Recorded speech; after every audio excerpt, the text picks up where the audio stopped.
रूपा और शेखर सरिता विहार में रहते हैं। वो अपनी जिंदगी में बेहद खुश होते हैं। दोनों का शौर्य नाम का एक बेटा भी होता है, जिस पर दोनों ही अपनी जान छिड़कते हैं। शेखर, अब तो आप शौर्य को अपनी गोद से नीचे उतार दीजिए, उसके सोने का टाइम हो रहा है। नहीं रूपा, इसे मेरे पास ही रहने दो प्लीज। मैं थोड़ी देर में इसे बिस्तर में सुला दूंगा। लेकिन कल सुबह आपकी ऑफिस में मीटिंग भी तो है ना, और इसके लिए आपको कल जल्दी भी तो निकलना होगा। जाइए, आप भी जाकर सो जाइए। क्या यार, अभी तो मेरी गोद में आया था मेरा बेटा और तुम उसे लेकर जा रही हो। बाद में कर लेना अपने बेटे से प्यार, अभी जाकर सो जाइए। रूपा शेखर से शौर्य को ले रही होती है कि तभी शौर्य रोने लगता है। शौर्य को रोता देखकर रूपा उसे फिर से शेखर को थमा देती है। आपका बेटा ना एक नंबर का नौटंकी है, बिल्कुल आप पर गया है वो।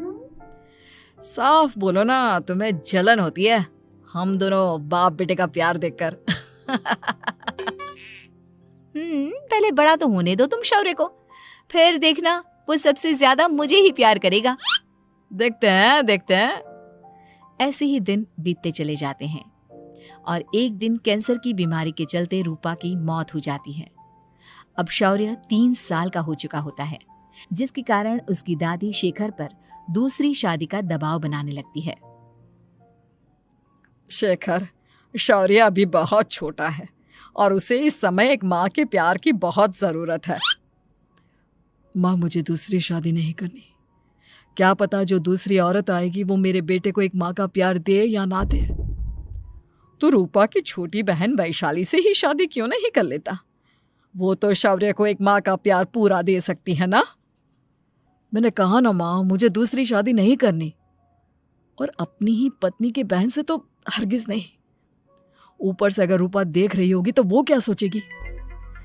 अपने लिए ना सही, लेकिन तुझे शौर्य के लिए तो शादी करनी ही पड़ेगी ना बेटा। शेखर कुछ कहता उससे पहले ही अंजुमन उसे रूपा की कसम दे देती है, जिसके आगे मजबूर होकर शेखर शादी के लिए हामी भर देता है। देखो वैशाली, मैंने तुमसे शादी सिर्फ अपने बच्चे के लिए की है। मैं चाहता हूं कि तुम उसे एक माँ का भरपूर प्यार दो। शौर्य, आपके साथ साथ मेरा भी कुछ लगता है। अगर आप मुझसे शादी नहीं भी करते तब भी मेरा प्यार शौर्य के लिए कभी कम या ज्यादा नहीं होता। शादी के कुछ दिनों बाद ही शेखर की माँ की भी मौत हो जाती है। वैशाली शौर्य को एक माँ से भी बढ़कर प्यार देती है। शौर्य को लेकर वैशाली का यूं निस्वार्थ प्यार देखकर शेखर को भी उससे प्यार हो जाता है और कुछ सालों बाद शेखर और वैशाली का भी लड़का हो जाता है। लेकिन इसके बाद वैशाली का शौर्य को लेकर बर्ताव बदलने लगता है। वैशाली, मैं देख रहा हूं तुम आजकल शौर्य का जरा भी ध्यान नहीं रख रही हो। मुझे पता नहीं था कि आदित्य के होने के बाद तुम इतना बदल जाओगी। आदित्य मेरा अपना सगा खून है और शौर्य दीदी का, फिर मैं दोनों में अंतर कैसे नहीं करूं? माँ भले ही दोनों की अलग अलग है, लेकिन पिता तो एक है ना। अगर मुझे पहले पता होता कि तुम इतनी जल्दी बदल जाओगी तो मैं कभी तुमसे शादी ही नहीं करता। हाँ, तो किसने कहा था आपसे मुझसे शादी करने के लिए? मैं थोड़ी ना आई थी आपके पास, आपकी माँ ही आई थी मेरे घर आपका रिश्ता लेकर। वैशाली, मुझे तुमसे ऐसी उम्मीद नहीं थी। गुस्से में शेखर अपना पैर पटकता हुआ शौर्य को वहां से लेकर चला जाता है। पापा, मम्मा मुझसे प्यार क्यों नहीं करती? क्या मैं उनका सगा बेटा नहीं हूँ इसलिए मुझसे प्यार नहीं करती? मम्मा नहीं करती तो क्या हुआ बेटा, पापा तो करते हैं ना आपसे प्यार। कुछ दिनों के बाद, आज तुझे खाना पीना कुछ नहीं मिलेगा, चल चुपचाप से अपने रूम में जाकर सो जा। माँ, अब भाई को खाना क्यों नहीं दे रही हो? बेटा तू आराम से खाना खा, इस नालायक की चिंता मत कर। एक दिन खाना नहीं खाएगा तो मर नहीं जाएगा ये। अगर भैया नहीं खाएंगे तो मैं भी नहीं खाऊंगा।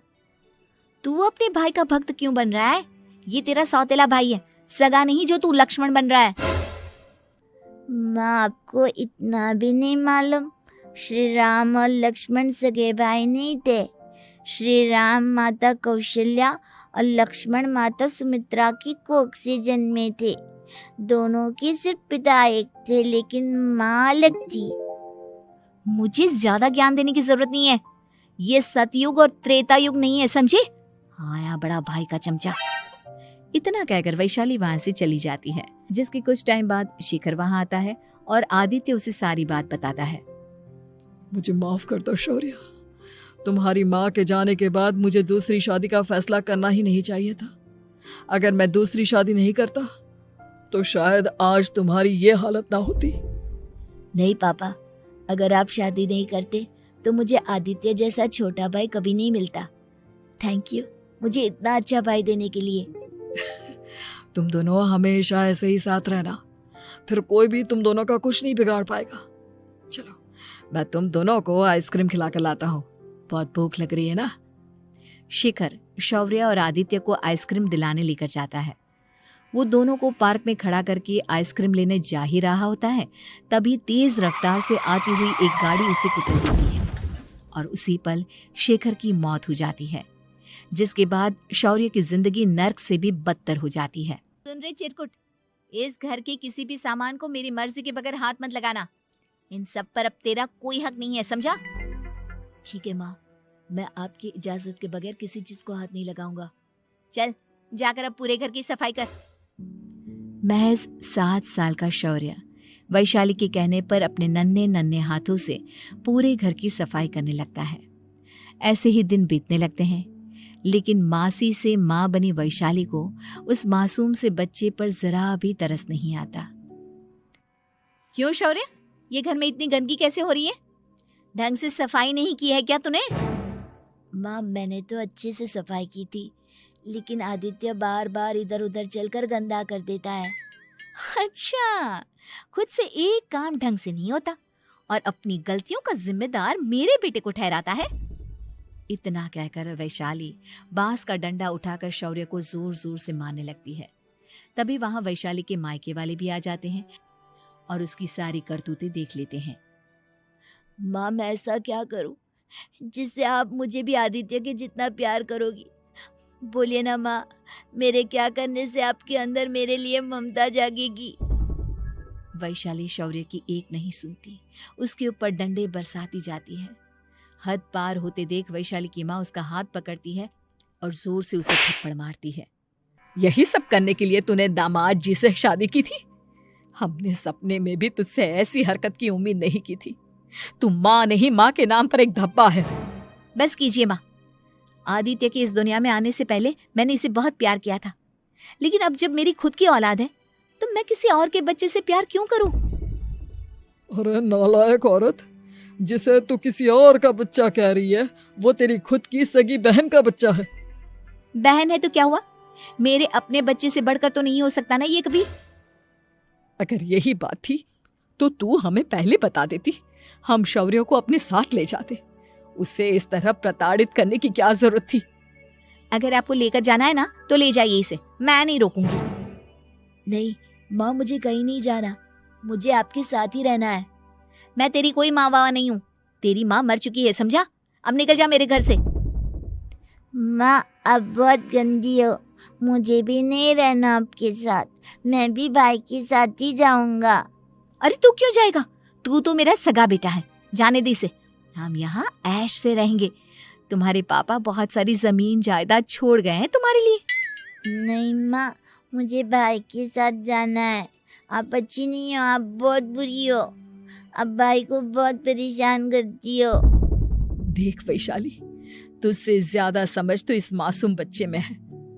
ये तेरे बुरे कर्मों का ही नतीजा है जो आज तेरी सगी औलाद खुद से तुझे ठुकरा रही है। आदित्य, तुझे इस शौर्य ने भड़काया है ना मेरे खिलाफ?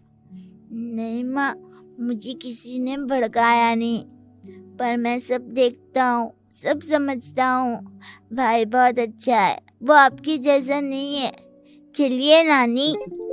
इतना कहकर वैशाली के मायके वाले आदित्य और शौर्य को अपने साथ ले जाते हैं और इस तरह वैशाली बड़े से घर में अकेली पड़ जाती है। 2 बेटों के होते हुए भी आज उसे माँ कहकर बुलाने वाला कोई नहीं होता।